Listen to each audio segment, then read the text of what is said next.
Book of Heaven Volume 2, Call of the Creature to the Order, the Place and the Purpose for which He was Created by God, by Luisa Piccarreta. Page 7-12. I add that the light of the sun diffuses everywhere. In the same way, God penetrates everywhere with His immensity. However, let us remember that this is but a shadow, because the sun cannot reach where it cannot penetrate with its light, while God penetrates everywhere. God is most pure spirit, and we can represent Him with the sun, which makes its rays penetrate everywhere, and no one can grab them with their hands. Moreover, God looks at everything, the iniquities and the evils of men, but He remains always as He is, pure, holy and immaculate. A shadow of God is the sun, which sends its light over rubbish, but remains immaculate. It spreads its light in the fire, but is not burned, in the sea and in the rivers, but is not drowned. It gives light to all, it fecundates everything, it gives life to all with its heat, but does not become poor in light, nor does it lose any of its heat. Even more, while it does so much good to all, it needs no one, and remains always as it is, majestic, shining, ever immutable. Oh, how well one can see the divine qualities in the sun. With His immensity, God is present in the fire, but is not burned, in the sea, but is not drowned, under our steps, but is not trampled. He gives to all, but does not become poor, and needs no one. He looks at everything, even more, He is all eyes, and there is nothing He does not hear. He is aware of each fiber of our hearts, of each thought of our minds, but, being most pure spirit, He has neither ears nor eyes, and no matter what happens, He never changes. The sun invests the world with its light, and it does not tire.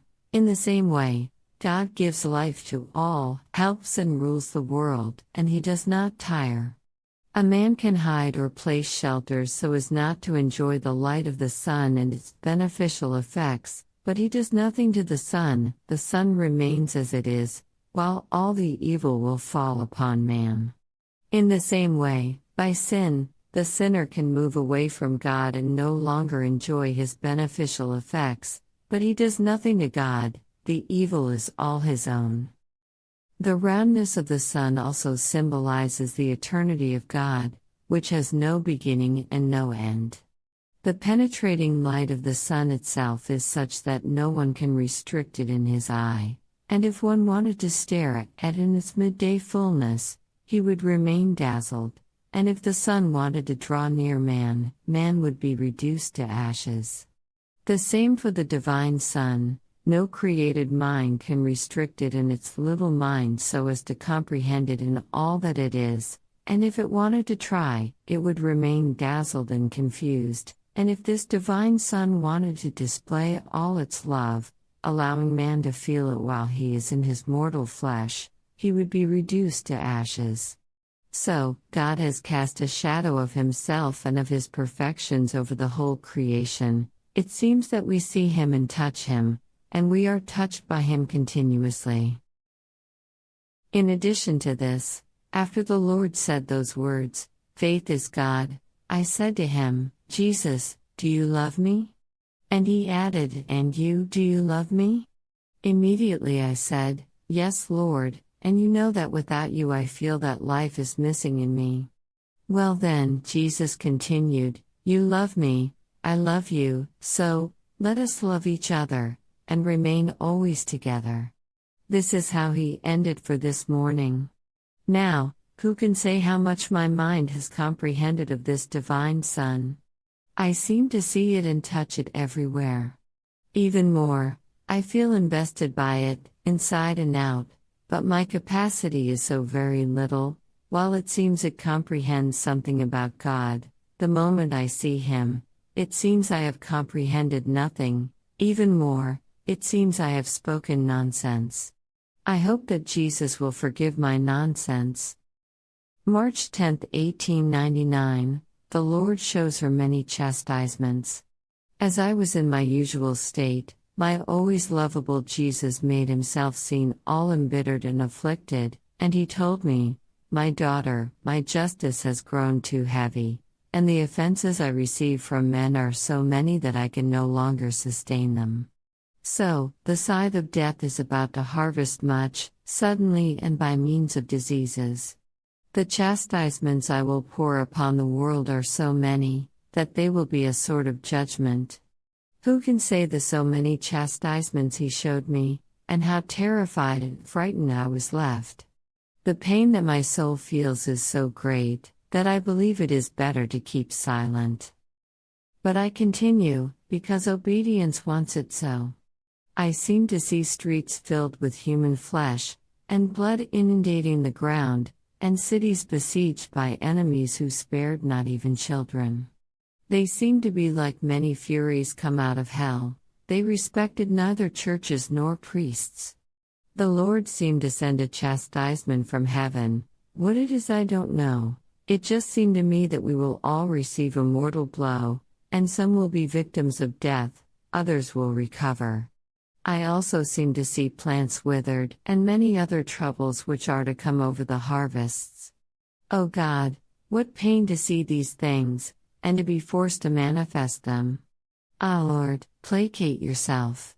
I hope that your blood and your wounds will be our remedy. Or rather, pour the chastisements upon this sinner, for I deserve them, or otherwise take me, and then you will be free to do whatever you want. But as long as I live, I will do everything I can to oppose it. March 13, 1899. All creation speaks of the love of God for man and teaches him how he must love him. This morning, beloved Jesus did not make himself seen in the usual way, all affability and sweetness, but severe. I felt my mind in the sea of confusion, and my soul so afflicted and annihilated, especially because of the chastisements I saw in these past days. In seeing him with that appearance, I did not dare to tell him anything. We looked at each other, but in silence. Oh God, what pain! Then, in one instant, I also saw the confessor, and Jesus, sending forth a ray of intellectual light, spoke these words, "Charity." Charity is nothing but an outpouring of the divine being, and this outpouring I have diffused over the whole creation, in such a way that all creation speaks of the love I have for man, and all creation teaches him how he must love me, from the largest being to the most tiny little flower in the field. See, it says to man, with my sweet fragrance and by always facing the sky, I try to send in homage to my Creator. You too, let all your actions be fragrant, holy, pure. Do not offend my Creator with the bad odor of your actions. Oh please, oh man, the little flower repeats to us, don't be so senseless as to keep your eyes fixed on the earth, but rather raise them up to heaven. See, up there is your destiny, your fatherland, up there is my Creator and yours who awaits you. The water that flows continuously before our eyes also says to us, see, I have come out of darkness, and I must flow and run so much until I go and bury myself in the place from which I came. You too, O man, run, but run into the bosom of God, from which you came. Oh please, I beg you, do not run along the wrong paths, the paths which lead to the precipice, otherwise, woe to you. Even the wildest animals repeat to us, see, O man, how wild you must be for all that is not God. See, when we see that someone is approaching us, with our roars we strike so much fear that no one dares to come close to us any more, to disturb our solitude. You too, when the stench of earthly things, that is, your violent passions, are about to make you muddy and fall into the abyss of sins, with the roars of your prayers and by withdrawing from the occasions in which you find yourself, you will be safe from any danger. And so with all the other beings, it would take too long to tell them all.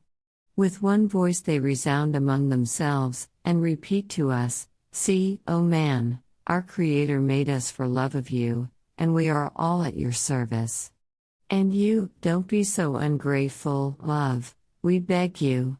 Love, we repeat to you, love our Creator.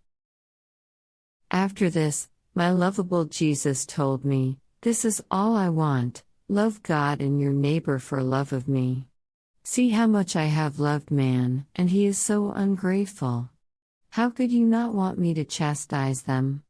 At that very moment, I seemed to see a terrible hail, and an earthquake which is to cause considerable damage, to the point of destroying plants and men. Then, with all the bitterness of my soul, I said to him, my always lovable Jesus, why so indignant? If man is ungrateful, it is not so much because of malice, but because of weakness. Oh, if they knew you a little bit, oh, how humble and palpitating they would be. Therefore, placate yourself. I commend to you at least Corrado and those who belong to me. As I was saying this, it seemed to me that something was to happen also in Corrado, but it would be nothing compared to what would happen in other towns.